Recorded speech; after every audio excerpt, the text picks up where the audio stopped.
आप सभी को नमस्कार, सुप्रभात। सार्थक government job point YouTube channel आप सभी लोगों का हार्दिक स्वागत करता है। चैनल पर नए हैं तो चैनल को सब्सक्राइब करके वीडियो को लाइक कर दें, शेयर कर दें, बेल आइकन दबा करके रख लें तभी हम जब वीडियो डालें आपको नोटिफिकेशन मिल जाए। बहुत सी महत्वपूर्ण चीज़ें हैं जो प्रतियोगी जीवन में विद्यार्थियों को एक नई ऊर्जा के साथ उनका मार्ग प्रशस्त करने वाली हैं। इसलिए आप लोग वीडियो में एंड तक ज़रूर बने रहें और वीडियो को लाइक ज़रूर किया करें, ठीक है ना, क्योंकि लाइक करने पे वीडियो थोड़ी सी ट्रेंड में आती है।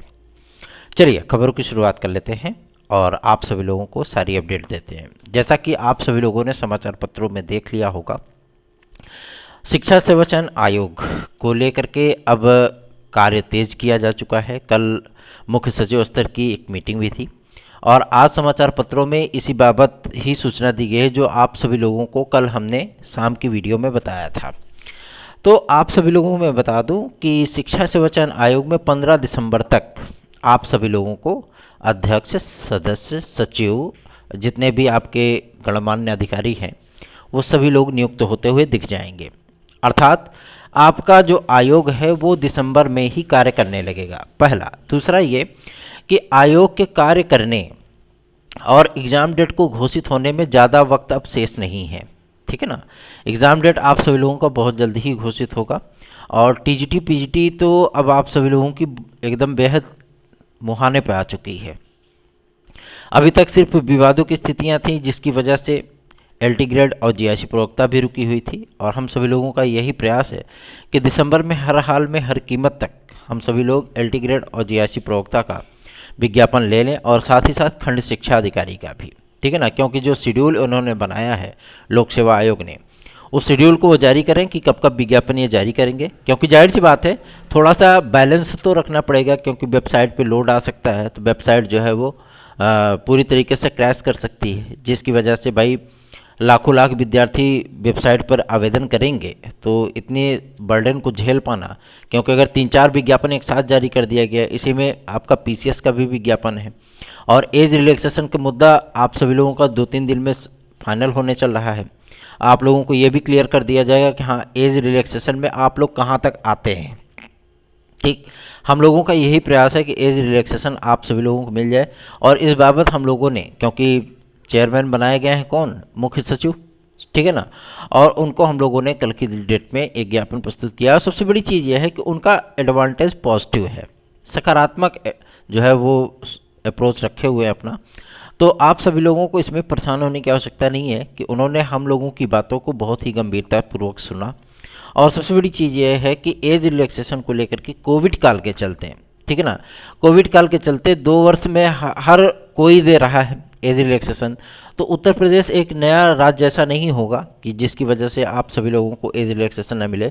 कल मैंने कमेंट्स बॉक्स भी चेक किए थे, बहुत से हमारे सीनियर भाई बहनों ने भी इस बात को कहा था कि कोविड काल के चलते एज रिलैक्सेशन मिलना चाहिए, ठीक है। आप सभी लोगों की यही सारी मांगें, यही सारी बातें मुख्य सचिव स्तर तक पहुँचाई गई हैं, ठीक है ना। तो आप लोगों को अब इसमें परेशान होने की आवश्यकता नहीं है, क्योंकि हम लोग लगातार जनप्रतिनिधियों को भी ज्ञापन लिख रहे हैं, ईमेल्स भेज रहे हैं और आप सभी लोगों को मैं ये बता दूं कि अब इन मुद्दों को लेकर के पूरी तरीके से गेंद जो है वो मुख्य सचिव स्तर के पाले में आ चुकी है, ठीक है ना, और बहुत जल्दी ही आप सभी लोगों को इसका निस्तारण भी देखने के लिए मिल जाएगा ताकि आप लोगों की समस्याओं का एक सुनियोजित तरीके से इसका निराकरण किया जा सके। और एलटी ग्रेड जीआईसी प्रवक्ता का विज्ञापन भी इसीलिए है क्योंकि इसमें थोड़ा सा आप सभी लोगों को बैलेंस देखने के लिए मिलेगा कि भाई एलटी ग्रेड जीआईसी प्रवक्ता का विज्ञापन जारी हो, उसके 15 दिन बाद पीसीएस का विज्ञापन जारी हो, उसके 15 दिन बाद खंड शिक्षा अधिकारी का विज्ञापन जारी हो, क्योंकि ज़्यादा से ज़्यादा 21 दिन का समय दिया जाता है फॉर्म भरने के लिए, ठीक है ना। और अब ऐसी ही परिस्थितियाँ आप सभी लोगों को देखने वाली हैं, क्योंकि एलटी ग्रेड जीआईसी प्रवक्ता, खंड शिक्षा अधिकारी और पीसीएस 2024 ये 3-4 बड़े विज्ञापन आप सभी लोगों के बहुत ज़्यादा बड़े हैं। इसलिए बड़े हैं क्योंकि इसमें आप सभी लोगों को क्या देखने के लिए मिलेगा, नंबर ऑफ एप्लीकेशन बहुत ज़्यादा देखने के लिए मिलेंगे। क्यों? क्योंकि जब आपने देखा कि आरओ में 10 लाख तक का आंकड़ा पहुंच गया तो आप कैसे सोच सकते हैं कि इसमें आवेदन नहीं होंगे। एलटी ग्रेड जीआईसी प्रवक्ता में, एलटी ग्रेड में ही अकेले कम से कम 15 लाख आवेदन होंगे और जीआईसी प्रवक्ता में भी कम से कम मान के चलिए 6.5-7 लाख आवेदन तो हो ही जाएंगे, ठीक है ना। और उसके बाद आपका पीसीएस आता है, उसमें भी 6.5-7 लाख के अकॉर्डिंग मान लीजिए। खंड शिक्षा अधिकारी में भी आप यही कमोबेश लेकर के चलिए।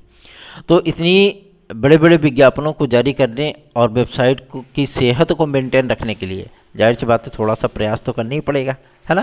तो इसमें थोड़ा सा बैलेंस दिया जाएगा कि आप लोग 15-15 दिन के गैपिंग में विज्ञापनों को देख पाएंगे। पहला जो विज्ञापन आप लोगों का आना है वो है एलटी ग्रेड और जीआईसी प्रवक्ता का। यही विज्ञापन आप लोगों का प्रथम विज्ञापन होगा। और पीसीएस का विज्ञापन आप लोगों का दिसंबर के द्वितीय अथवा तृतीय सप्ताह तक जाएगा, ठीक है ना। तब तक आप लोगों का एज का जो मुद्दा है वो भी पूरी तरीके से समाप्त हो चुका होगा, क्योंकि हम लोगों ने लगातार प्रयास किए हैं। तो आप लोगों को कोविड काल के चलते एज रिलैक्सेशन मिल जाएगा, ठीक। तो चिंतित ना हो। बात करते हैं आपके शिक्षा सेवाचयन आयोग को लेकर के। शिक्षा सेवाचयन आयोग के चयन की प्रक्रियाएं स्टार्ट हो चुकी हैं और मान के चलिए कि 10 से 15 दिन के भीतर, ठीक है ना। क्योंकि ऐसा नहीं है कि 22 दिन 25 दिन आवेदन करने का अवसर, दुनियादारी है वो, कुछ नहीं। अध्यक्ष का चुनाव तो गवर्नमेंट खुद ही कर चुकी है, ठीक है। अध्यक्ष कौन बनेगा ये फाइनल है। और उसके बाद जो रहे बात सदस्यों की, तो ये ड्राफ्टिंग कमेटी में जितने भी सदस्य थे, या आपके उच्चतर शिक्षा सेवाचयन आयोग के जितने सदस्य थे, या माध्यमिक शिक्षा सेवाचयन बोर्ड में जितने सदस्य थे, इनमें से कोई भी सदस्य आप सभी लोगों को शिक्षा सेवाचयन आयोग में दिखेगा नहीं। सभी नए होंगे, ठीक है ना। उनकी कार्यप्रणाली नहीं होगी और उनकी जो योग्यता है वो भी पूरी तरीके से अलग होगी, ठीक। तो इसका जो आप सभी लोगों को पूरा डेमो देखने के लिए मिलने वाला है वो विदिन 1 वीक, 1 सप्ताह के भीतर आप लोगों को देखने के लिए मिलने वाला है, ठीक है ना। और इसमें आवेदन के लिए ऐसा नहीं है कि मतलब 25 दिन 30 दिन लगेगा, नहीं। इसमें केवल 3 दिन का समय दिया जाएगा, केवल 3 दिन का, ठीक। विज्ञापन जारी होने और 3 दिन के आवेदन करने के उपरांत तुरंत ही सर्च कमेटी के मुख्य सचिव की अध्यक्षता में सर्च कमेटी बैठेगी और तुरंत ही नाम को फाइनल किया जाएगा योग्यता के अनुसार। नाम को फाइनल करने के बाद इसको सीएम योगी को भेज दिया जाएगा, क्योंकि नियुक्ति और कार्मिक विभाग उन्हीं का वो है। उसके बाद आप सभी लोगों को तुरंत ही शासनादेश जारी होता हुआ दिखेगा और तत्काल ही ये लोग भेज दिए जाएंगे। पूर्वत मैं आप सभी लोगों को बता चुका था, जब ये शिक्षा सेवाचयन आयोग का हो हल्ला हो रही थी चारों तरफ, कुछ लोग बोल रहे थे कि लखनऊ मुख्यालय बनेगा। हमने कहा भी था, बार बार इस बात को दोहराया था कि माध्यमिक शिक्षा सेवाचयन बोर्ड में ही इसका कार्यालय होगा और यहीं वो कार्यालय बन भी रहा है, ठीक है ना। क्योंकि रेनोवेशन का काम वहाँ पे ही चल रहा है, तो बनेगा कहाँ, ठीक। और ये प्रक्रियाएं ऐसा नहीं है, जब सारी चीज़ों को जो है दरकिनार किया जाने लगा तभी हमने आपसे कह दिया था कि माध्यमिक शिक्षा सेवाचयन बोर्ड इतनी बड़ी बिल्डिंग बनी है, तो जाहिर सी बात है कि वहाँ पे ही सारा चीज़ जो है वो बनना है, ठीक है ना। और वहीं पे आपका शिक्षा सेवाचयन आयोग बनेगा। जा करके देखिए तो फिर आप लोगों को समझ में आएगा कि अध्यक्ष का, सचिव का, उप सचिव का, वित्त अधिकारी का, परीक्षा नियंत्रक का, सबका नेम प्लेट जो है वो बन चुका है, ठीक है ना। सारी चीज़ें जो है वो एक्यूरेट चलाई जा रही हैं और प्रथम तल, द्वितीय तल, तृतीय तल पे सारी चीज़ें जो है वो पूरी तरीके से इनोग्रेट कर दी जा चुकी हैं। तो आप सभी लोगों का आयोग अब पूरी तरीके से अपने अध्यक्ष, सदस्य और अधिकारियों के स्वागत के लिए पूरी तरीके से तैयार है। रही बात टीजीटी पीजीटी के एग्ज़ाम को लेकर के, तो आप लोग ये जान लीजिए कि टीजीटी पीजीटी का एग्ज़ाम आप लोगों का बहुत जल्दी ही होने वाला है, बहुत जल्द होने वाला है, ठीक है। आप लोग अगर तैयारियां नहीं कर रहे हैं तो आप लोग तैयारियां शुरू कर दीजिए। और सबसे बड़ी चीज़ ये मैं आप सभी लोगों को बता दूं कि शिक्षा सेवाचयन आयोग के गठित होने के 1 सप्ताह के भीतर ही आप लोगों के असिस्टेंट प्रोफेसर और टीजीटी पीजीटी 2022 के एग्ज़ाम डेट घोषित कर दिए जाएंगे, ठीक। गवर्नमेंट की नज़र में विद्यार्थियों को 2.5 साल का वक्त दिया जा चुका है, इसलिए आप सभी लोगों को ऐसा नहीं है कि 25 दिन, 30 दिन या 45 दिन का समय दिया जाएगा, जी नहीं। आप सभी लोगों को केवल और केवल हो सकता है कि 10 दिन का ही समय दिया जाए, ठीक है ना। और एडमिट कार्ड आप सभी लोगों को मालूम ही है कि ऑनलाइन जो है वो जारी होते हैं। अब बाई पोस्ट भेजने वाला सिस्टम तो समाप्त हो चुका है, तो ऑनलाइन सारी प्रोसेस है, ठीक है ना। तो अब आपको इसमें जो है किसी भी तरीके से रद्द बदल भी देखने के लिए नहीं मिलेगा, कि ऐसा नहीं कि हो सकता है बाई पोस्ट भेजा जाने लगे। तो चिंतित ना हो, बल्कि अपनी तैयारियों पर फोकस करें, तैयारियां करते रहें। अगर आपको हमारे नोट्स चाहिए तो आप 830 32 72 282 इस व्हाट्सएप नंबर पर हमसे संपर्क करके उसे प्राप्त कर सकते हैं। चलिए आगे बढ़ते हैं। अब बात करेंगे आपके एक इम्पॉर्टेंट मुद्दे को लेकर के, जो कि संबंधित है आपके यूपी कांस्टेबल और यूपीएसआई को लेकर के। विद्यार्थी बहुत पूछते हैं कि भैया यूपी कांस्टेबल और यूपीएसआई का विज्ञापन कब तक आ रहा है। मैं आप सभी लोगों को बता दूं, दिसंबर में आपके सारे विज्ञापन आ जाएंगे, टेंशन मत लीजिए इस चीज़ को, ठीक है।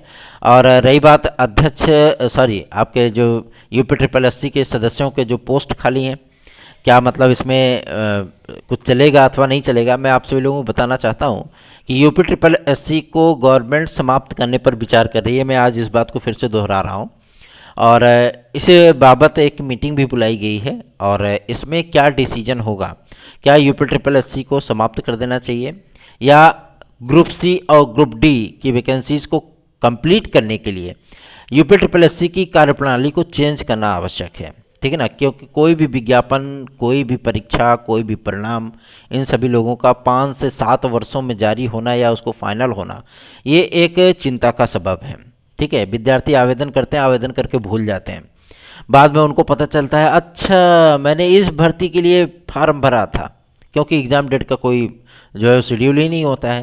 तो इनको लोग को भी एक परीक्षा, क्योंकि आयोग तो ये भी है ना, उत्तर प्रदेश अधीनस्थ सेवा चयन आयोग, ठीक है ना। तो अगर उत्तर प्रदेश अधीनस्थ है, मतलब सरकार के अंडर में काम करने वाली संस्था है, उनकी सेवाओं में जो है मतलब कंट्रीब्यूट करने वाले कर्मचारियों का चयन करने वाली संस्था है, तो जाहिर सी बात है कि उसको आयोग है, तो आयोग का नाम ही, जो कमीशन का जो नाम होता है वो अलग ही होता है। जब इनकी कार्यप्रणाली ही विद्यार्थियों के समझ से परे हो जाए तो जाहिर सी बात है इनको थोड़ा सा परिवर्तन तो करना ही पड़ेगा। ये बाकायदा अपना एक शेड्यूल बनाएं, एक परीक्षा कैलेंडर जारी करें कि हाँ फलानवा विज्ञापन इस जगह, फलानवा विज्ञापन इस दिन, और एग्ज़ाम इस दिन, परिणाम इस दिन। तो इसमें क्या होता है कि थोड़ा सा जो रिदम होता है विद्यार्थियों का, जो पॉजिटिव एटीट्यूड होता है उनका, वो थोड़ा सा प्रोग्रेस करता है। और यही सब प्रयास हम सभी लोगों का है भी कि एक परीक्षा कैलेंडर जारी हो, जैसे लोक सेवा आयोग करता है, जैसे शिक्षा सेवा चयन आयोग करेगा, उसी तरीके से उत्तर प्रदेश अधीनस्थ सेवा चयन आयोग को भी करना चाहिए, ठीक है ना।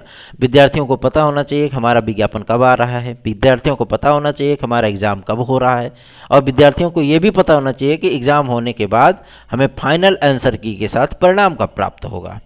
ये सारी चीज़ें स्पष्ट हो जाएंगी। तो परसों की तारीख में उत्तर प्रदेश अधीनस्थ सेवा चयन आयोग को लेकर के एक शासन स्तर पर मीटिंग है। इस मीटिंग में क्या निर्णय होगा वो आप सभी लोगों को भाई भविष्य के गर्ते में छुपा हुआ है, लेकिन सूचना यही प्राप्त हो रही है कि इसकी कार्यप्रणाली से शासन भी खुश नहीं है, ठीक है ना। क्योंकि प्रक्रियाओं को पेंडिंग कर देना, प्रक्रियाओं को लटका देना, ये उत्तर प्रदेश अधीनस्थ सेवा चयन आयोग की जो है आदतों में शुमार हो चुका है। विद्यार्थी आवेदन करते हैं, वो भूल जाते हैं, 4-5 साल बाद उनको जो है पता चलता है कि हाँ हमने इस भर्ती परीक्षा के लिए जो है फॉर्म भरा था। अगर वो वेबसाइट ना देखें, क्योंकि एडमिट कार्ड तो ऑनलाइन जारी किए जाते हैं, फिर वही चीज़ें होती हैं कि अगर उनको यूट्यूब से या सोशल मीडिया से जानकारियाँ ना प्राप्त हों तो पता लगे एग्ज़ाम में बैठवे नहीं करते हैं, वो एग्ज़ाम आता है और हो करके चला जाता है, उनको पता ही नहीं चलता है ना। तो इन तमाम समस्याओं से निपटने के लिए, क्योंकि शासन ने भी इनकी कार्यप्रणाली पर जो है सवाल उठाए हैं, और सबसे बड़ी चीज़ ये है कि अब इनकी कार्यप्रणाली को या तो बदला जाएगा या इनको पूरी तरीके से समाप्त कर दिया जाएगा, ठीक है ना। तो आप लोग चिंतित ना हों, अपनी तैयारियों पर फोकस करें। और सबसे बड़ी चीज़ ये मैं आप सभी लोगों को बता दूं, टीजीटी पीजीटी 2016-2021 के हमारे भाई बंधु, जल्दी से जल्दी आप लोग हमारी याचिका से जुड़ने के लिए फटाफट आप हमसे संपर्क कर लीजिए। 830 32 72 282 इस व्हाट्सएप नंबर पर आप लोगों को एक गोल्डन क्या एक प्लेटिनम अपॉर्चुनिटी मिल रही है। इस अपॉर्चुनिटी का आप लोग लाभ उठाएं। अगर नहीं उठा पा रहे हैं तो फिर भी उठाने की कोशिश करें, ठीक है ना। क्योंकि एक बेहतरीन एडवांटेज 69,000 के 72,000 के विद्यार्थियों को प्राप्त हो चुका है, और 72,825 की बची हुई 6800 सीटों पर काउंसलिंग आप सभी लोगों को याची लाभ के अंतर्गत देखने के लिए मिलने वाला है। तो आप लोग चिंतित बिल्कुल ना हो। अभी जो विद्यार्थी हमारे साथ जुड़ना चाहते हैं वो 830 32 72 282 इस व्हाट्सएप नंबर पर हमसे जुड़ सकते हैं। चलिए आगे बढ़ते हैं। अब रही बात आपके यूपीपीएससी अर्थात उत्तर प्रदेश लोक सेवा आयोग की, तो अब उत्तर प्रदेश लोक सेवा आयोग का ही परिक्रमा करना है, ठीक है ना। अब जब तक ये LT ग्रेड जीआईसी प्रवक्ता और खंड शिक्षा अधिकारी का विज्ञापन जारी नहीं कर देते तब तक अब इनका पीछा नहीं छूटेगा, सीधी सी बात है।